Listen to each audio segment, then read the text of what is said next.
Good morning, good evening, good afternoon, ladies and gentlemen, citizens of YouTube. This is Pastor Dow, and I'm here with Brother Jermaine of The Simple Truth. Well, Brother Jermaine has been with us at least a week. Yes, at least sir. a week for sure. He's getting ready to travel back to Columbus, Ohio, Yes, correct? sir. Yes, sir. Columbus, Ohio. He's been here with Gathering of the Saints 2 with us, GOTS.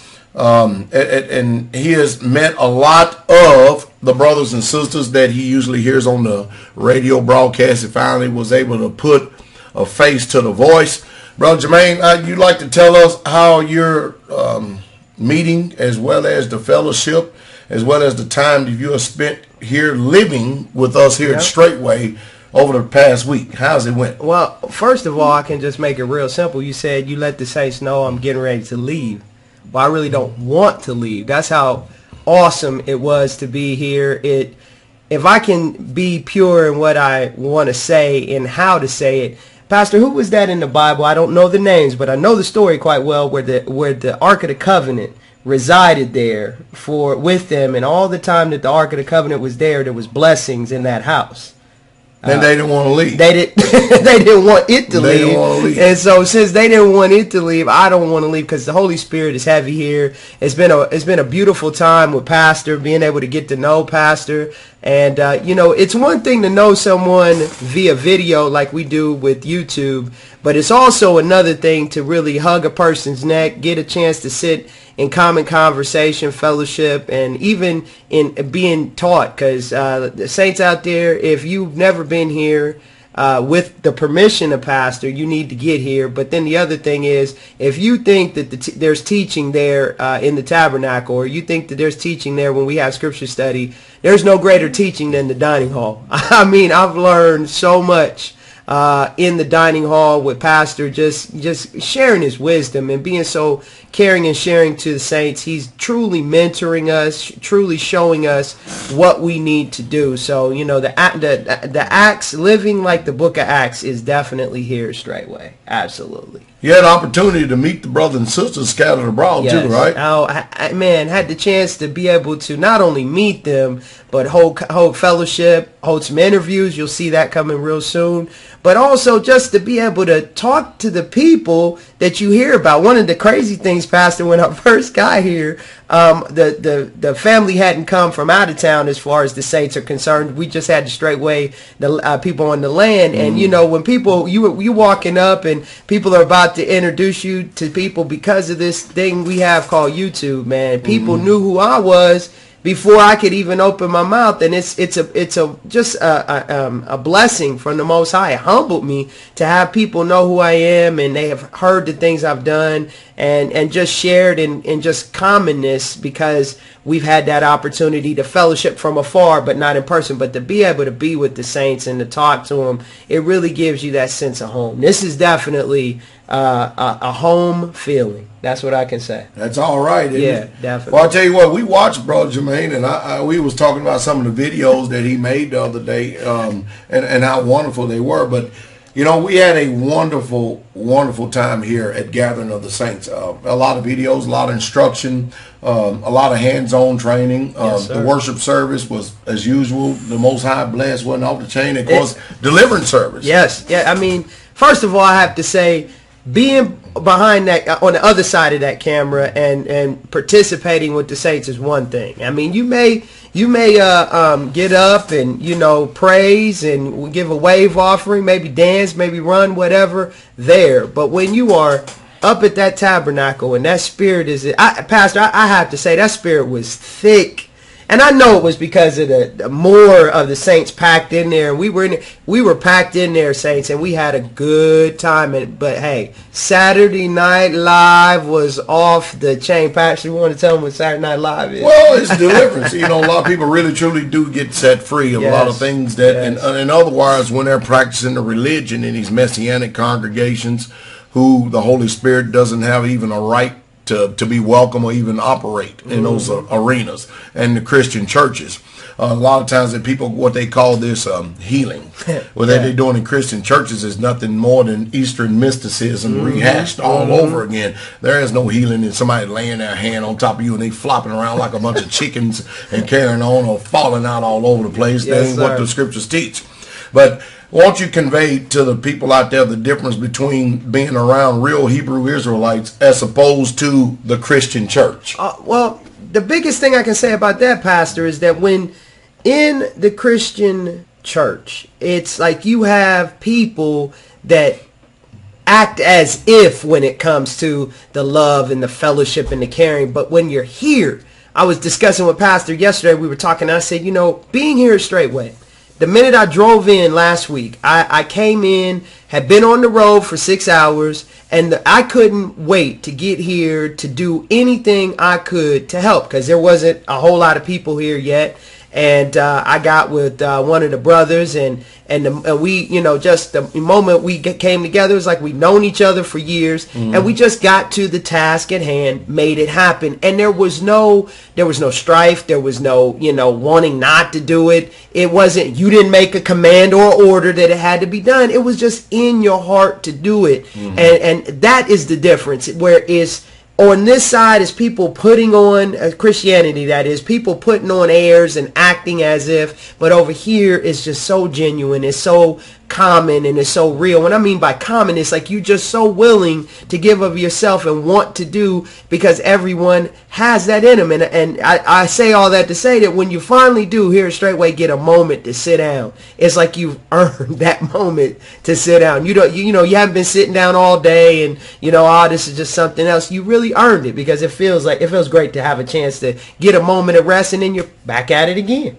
So now it's easy for you to understand why I talk the way I talk. Absolutely. Why I speak and preach and teach the way that I do. Yes. Because being here, you not only get to see what I say behind the camera, as most people see, but you can see, you can discern the intent of why I say it, because it's there to actually help us, and it's there to actually stimulate the mind and the conscience to allow people's minds and to venture off into areas in the book that otherwise, since they have not had this experience, they would never go there. Right. And if I can add in with that, is that, Pastor, the one thing that being on the other side of the camera, people think that, I was speaking to Sister Carol about this, is like people think that, here at Straitway, everybody's a robot, and, Pastor is, kind of like, behind the scenes, guiding the robots, you do this, you do that, and people are just, without their own free will. People are,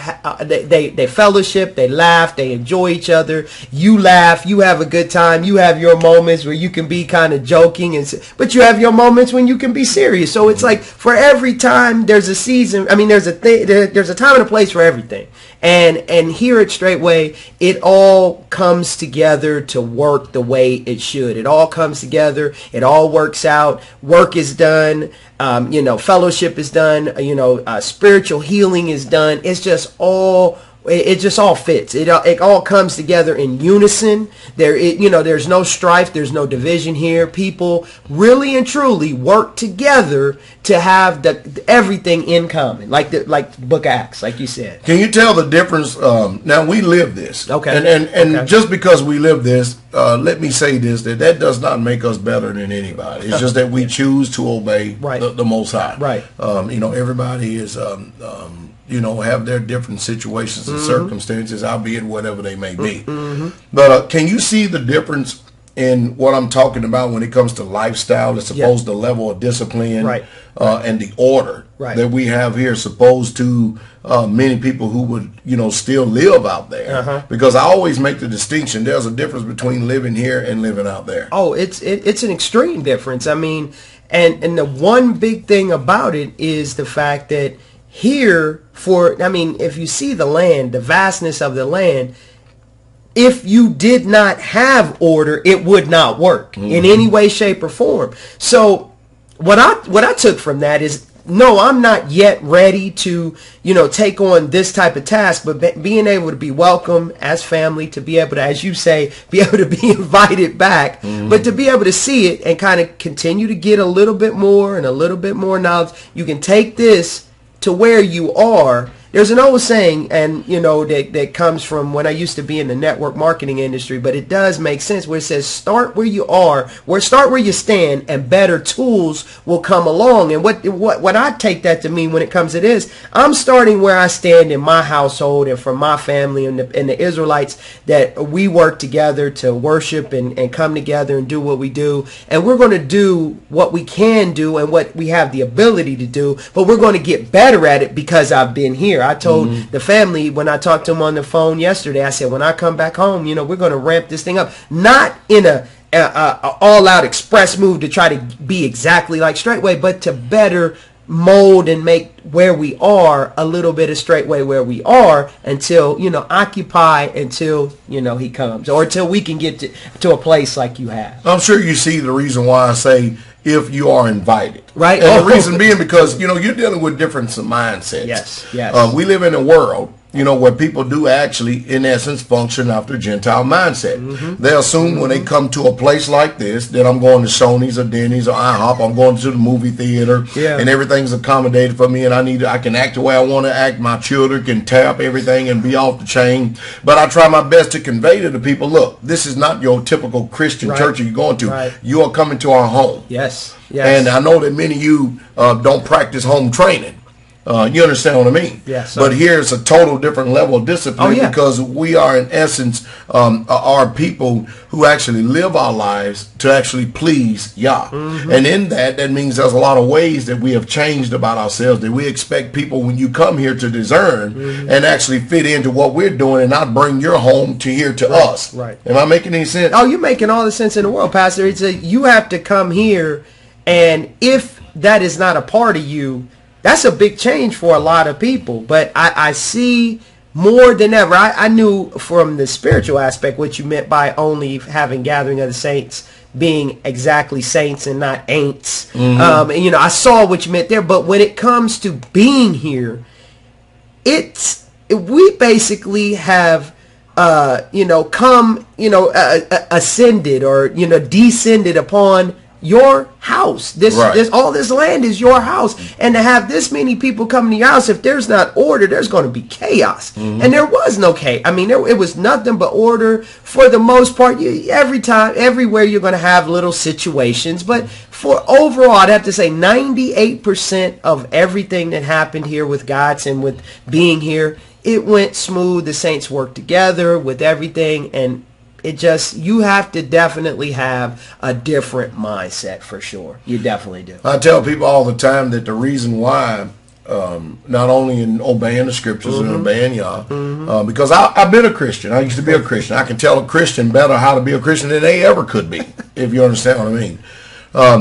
But I made this move, and we've all made this move, and it is just a fact. If I did not move this way, right, I would not know what I know today. Oh man, and I have to say that if I had not yielded to the Spirit of the Most High, using you as a pastor and hearing what you had to say and taking it in, dealing with the things that I did not like, but yet saying it doesn't matter whether I like it or not, it's truth, and it is fully what the Bible speaks of. So since it's what the Bible speaks of, my flesh had to be, pushed down, and I had to move forward. But the one main thing that really touched me, that I saw that showed your leadership quality and how it's the Most High guiding you, is when I had the opportunity to speak with Dad Dow for a little while. That's been my father. Yes, sir. Pastor Dow's father. And having the opportunity to speak with, Dad Dow, Mama Dow, but more so Dad Dow, because it's a lot for us as men. Now I'm talking to the men out there right now. It's a lot for us as men to be able to humble ourselves to mostly anyone, but to see how a father, your father, can easily say, that's your natural father. He gave you, the ability to be here, and he can say, that's my pastor. And meant it. There was no starry-eyed, goo-goo-eyed thing. It was a thing about that was respect and honoring not to the man, because again, that's you are his son, you know, naturally, but he saw Yah in you, and because he saw Yah in you, he could decrease, and so that Yah could increase in his life and in everything. And that was just a phenomenal experience. And I want to make a point here that you spoke very clearly about forgiveness. That was one of the biggest things we talked about. That was that main spirit out there. And I'm going to be the first one that was the one thing that, you know, forgiveness for me is something that at times I may have believed I forgave someone, or I thought I forgave someone, but, you know, and this person, if they see this video, you'll know who I'm talking to. I'm telling you that regardless of what is that you may be harboring against me, I'm not going to go through the whole prayer that we had, Pastor, but I say that, you know, I just humbly ask that you forgive me, because I've forgiven you, and whatever past things that I've done that has wronged anyone out there, but mainly this one person I'm speaking to, I forgive you, and I hope that you have the ability to be able to openly forgive me. This is going out to over 9,000 people. Add to that my channel, that's another almost 10,300 people. I forgive, and I'm openly putting it out there that I forgive. And if I've wronged you in any way, please forgive me. And I hope that, you know, anyone that's listening to this that thinks that they've forgiven, check yourself before you, as the saying goes, wreck yourself. Because if that forgiveness is not, if you don't have that forgiveness, it's going to tear some things up in you. And I found that out through the deliverance that I needed to do that. I want to bring up something that Jason Four, you know, that's my brother down in Florida, Jason Four, yes, sir, as well as a lot of people talked about here on the community during God's and Shabbat. And they said, you know, I just don't understand why so many people harp on making the excuse of not listening to what you have to say based on how you say it. Your delivery. Yeah, you understand? What has the delivery got to do with anything? Is the message the truth, yes or no? Yes. I mean, let's just do a reality check here. Okay. We as human beings, we are hard-headed. Absolutely. Is that not so? True. And sometimes we have to be told just straightforward, blunt, in our face without any mixtures or trying to speak in riddles and terms, over and under, or a roundabout way. We just need it direct. Straight, but I don't have a battle axe running around here beating people upside the head and stuff. But I tell you what, I think that is a pretty sorry excuse that people are using. I don't like the way he said it to reject truth. Now, that's on them. It has nothing to do. It's none of my business between them and the Most High. Right. But I tell you what, we need to mature. Yeah. I mean, when you say that, Pastor, it's like you got to get over yourself. And that's what it is. Like you say, you got to turn that mirror around and put it on yourself and really look at what other people are seeing instead of what you think about other people. What are you seeing in you? That's what Jay Snip said. Right. He had said that he told the truth to the people. He presented the truth to them, and then they turned around after he presented the truth. The people's excuse was, "I don't like the way they said it." Well, it's condescending. Right. Well, if you're about to go off a cliff, and I'm warning you that you're about to go off a cliff, if I have to yell and scream at you that you're going to go off a cliff, if you decide that you didn't like how I said it, you're going to go off the cliff. Period. There, point blank. Period. But it's not about how you say it, it's what you say. And that's people, you got to get to the content of things too. Now I could see it if you were telling a whole bunch of lies, but you're telling truth. And it's people have gotten so conditioned in this world to being talked to and stroked and things said the way they want to hear them. And that's the reason why they're going so far the wrong way, because they don't like the truth. It doesn't matter. It could be a lie. You can tell a lie so eloquently, but you tell the truth with any type of harshness. Oh, I don't want that. I don't want that. And a beautiful thing that has taken place is Brother James and Sister Heather. They jumped in a vehicle. Brother Rufus, down in Georgia, had a little baby girl, and then Brother James and Sister Heather, they drove all the way to South Carolina, and they delivered. Yes. Sister Heather did. Yes. She delivered 2 babies. 2 babies. 2 babies. A baby boy and a baby girl, all within a day of each other. Matter of fact, we had 3 Israelite children, all within a 24-hour period. Georgia Saints had a baby. Georgia and 2 in South Carolina. Is that not remarkable and amazing? And I want to say this, to the Saints out there, the way you said it, Pastor, when you talked about it we're talking about living in a community, one of the classes we had, and you said, they had a vehicle. Sister Heather and Brother Jamie had a vehicle, had money in their pocket, and they had a cell phone. So if they needed to call anybody, and they went and they delivered those children in the homes.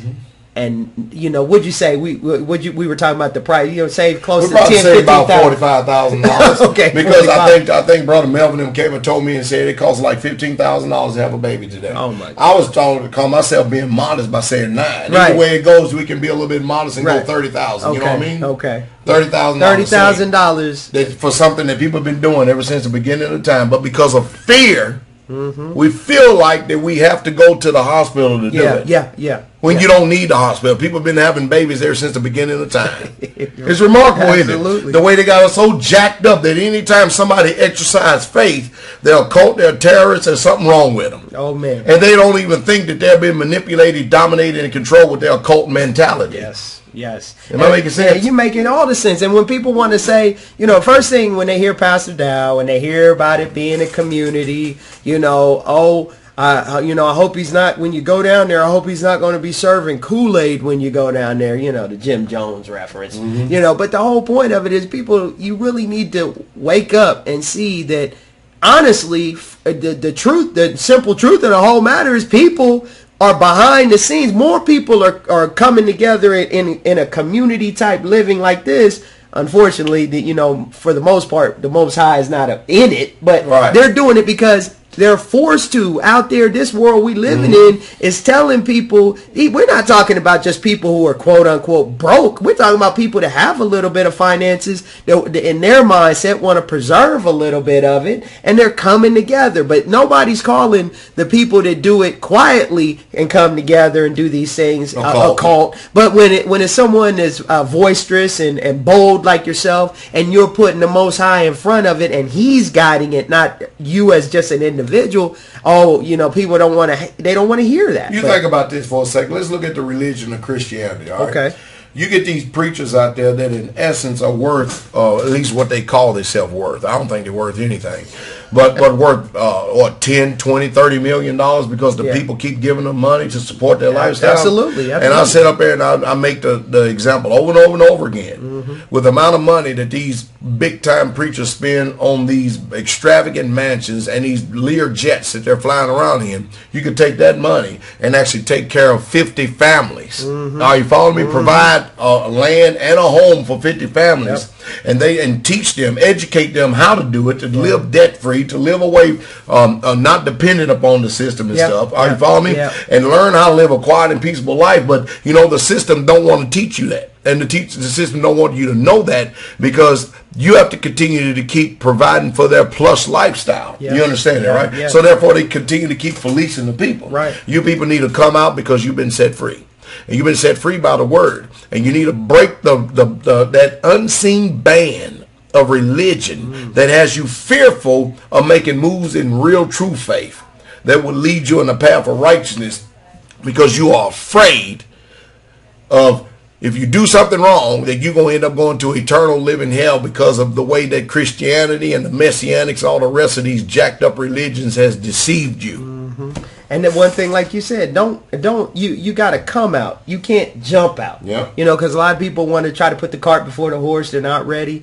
But if I didn't learn anything, and I learned a great deal of things being here, but if I didn't learn anything, I learned that you're absolutely right when you say that it takes time and it takes a full dedication.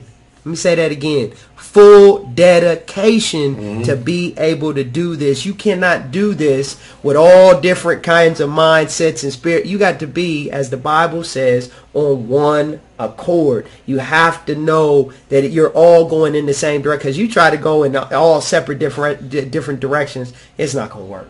It's definitely not going to work. Brothers and sisters, ladies and gentlemen out there of YouTube, we've enjoyed y'all, and we think that, hey, we thank y'all for each and every one of giving us the time to come into your home and listen to what we had to say. This brother Jermaine of The Simple Truth. You'll find his channel there on YouTube and stuff. I'm going to be putting a link. I got a few things I have to clean up on my channel to him, so you can check out his dialogues and hear what he has to say as well. He comes across with a lot of good news, a lot of good sound words and advice that we need, especially in the hour that we're living in now, since we're living in a world of chaotic confusion. I'll give you the last word, Brother Jermaine. Well, I just want to say thank you, Pastor. Thank you for having me. I appreciate it. I had a wonderful time. And I just want to end by saying what I tell everybody on my channel. The simple things are oftentimes the most profound, but ladies and gentlemen, they are the most difficult to put into practice and to actually do. Thanks for allowing me to be here, Pastor. Take care, everybody. And that's the truth. And that's the truth Straitway.